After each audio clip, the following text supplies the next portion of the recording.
Boleh, silakan. Waktu kita melalui masuk ruang nafas Bani, itu yang dialami hawanya apa dalam mana Bani? Baik. Beda guru bisa beda penjelasan. Saya akan menggunakan penjelasan Sang Buddha. Karena harusnya semua petunjuk meditasi itu yang paling akurat ya kembali ke nasihat Sang Buddha. Ya. Di dalam Anapanasati Sutta, Majjhima Nikaya, beliau tidak membuat titik sentuh. Ya. Jadi cukup mengetahui nafas masuk,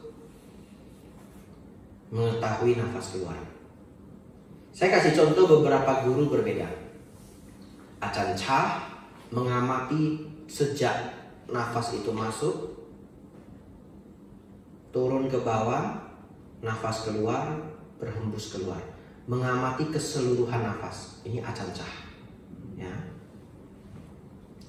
Salah satu metode di Myanmar mengamati pinggiran hidung. Ada. Mengamati ujung hidung. Ada. Mengamati dada. Ada. Mengamati kembang kempis perut. Ada. Betul ya? Ya, jadi sangat variatif. Saya pribadi praktek sesuai Sutta. Kalau saya ikut Sang Buddha. Sang Buddha mengatakan apa?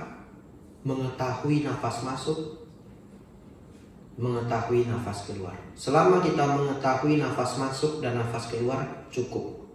Anapanasati itu sudah benar. Bagaimana maksudnya Bante? Baik. Coba Bapak Ibu nafas masuk. Tahu kalau nafas masuk? Ya tahu. Anak SD aja tahu.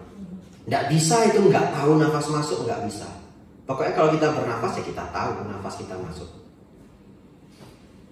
Nafas keluar, kita tahu nafas kita keluar. Tanpa harus punya titik sentuh apapun, kita pasti tahu nafas masuk, nafas keluar. Jadi silahkan praktek sesuai dengan apa yang dipelajari dan dianggap bermanfaat. Saya pribadi juga mengenal Dhamma sudah belasan tahun. Banyak sekali teknik yang sudah saya coba. Akhirnya saya nyaman sekali dengan petunjuk sesuai Sang Buddha dalam Sutta. Saya praktekkan sampai hari ini.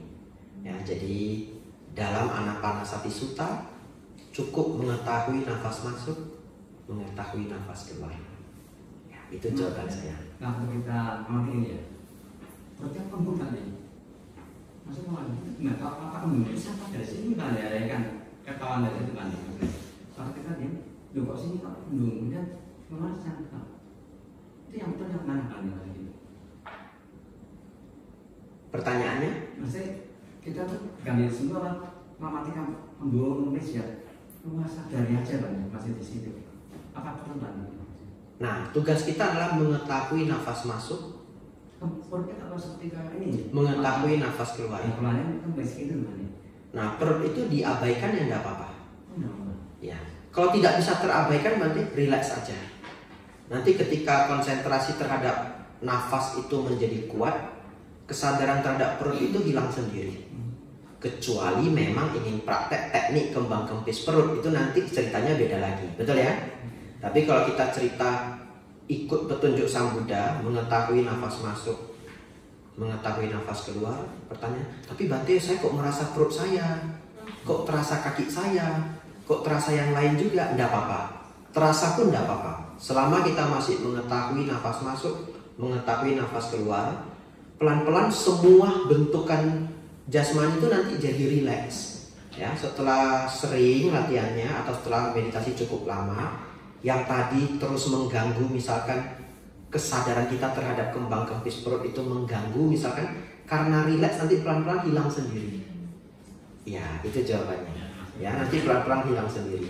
Saya memberi jawaban yang singkat sebenarnya. Kenapa Bante kasih jawaban yang singkat? Nanti lusa datang lagi. Ya, saya sengaja kasih jawaban singkat karena kita sudah malam.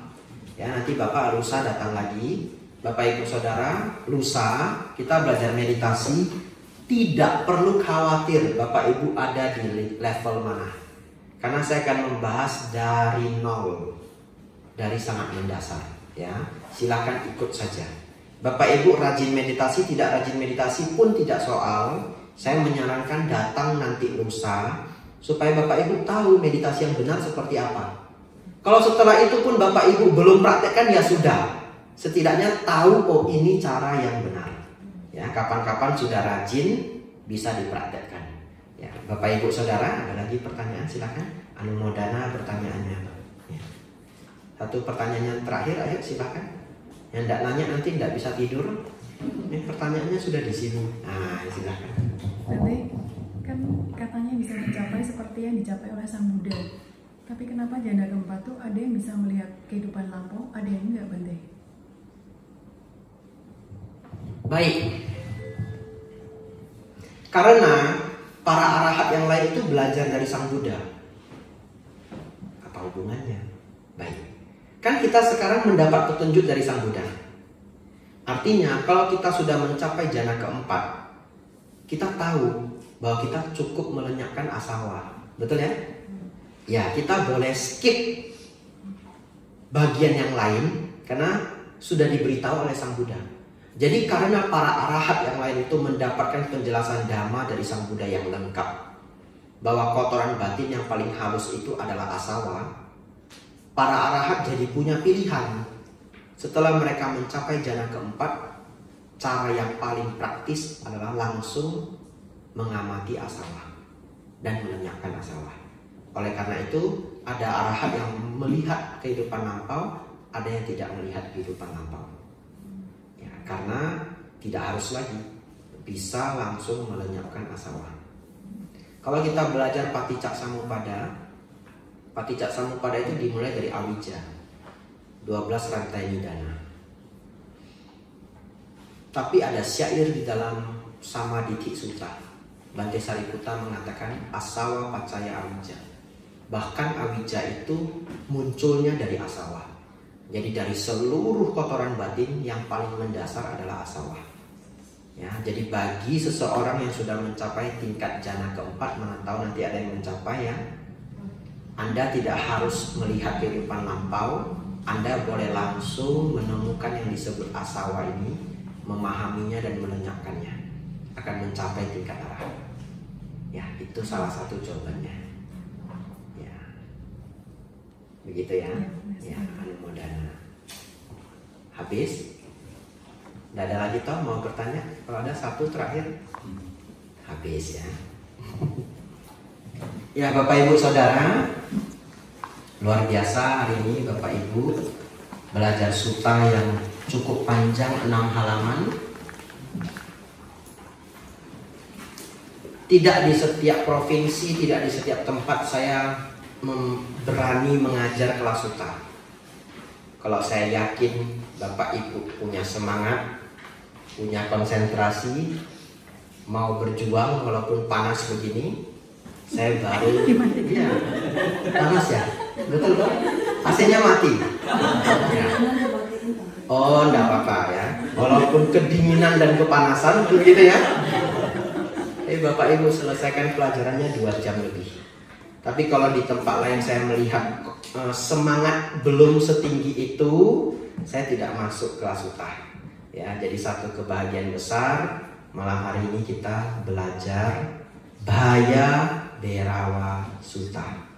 Sutta mengenai kekhawatiran dan ketakutan. Jadi Bapak Ibu semoga banyak mendapat manfaat dari pelajaran ini. Jangan lupa rawat sila dengan baik, menambah kualitas diri, meningkatkan ketenangan batin ya. Semoga apa yang dipelajari malam hari ini membawa manfaat besar untuk Bapak Ibu saudara-saudari semua, semakin maju dalam dhamma, semakin maju dalam kehidupan. Sabbe satta bhavantu sukhitata. Semoga semua makhluk hidup berbahagia. Salam.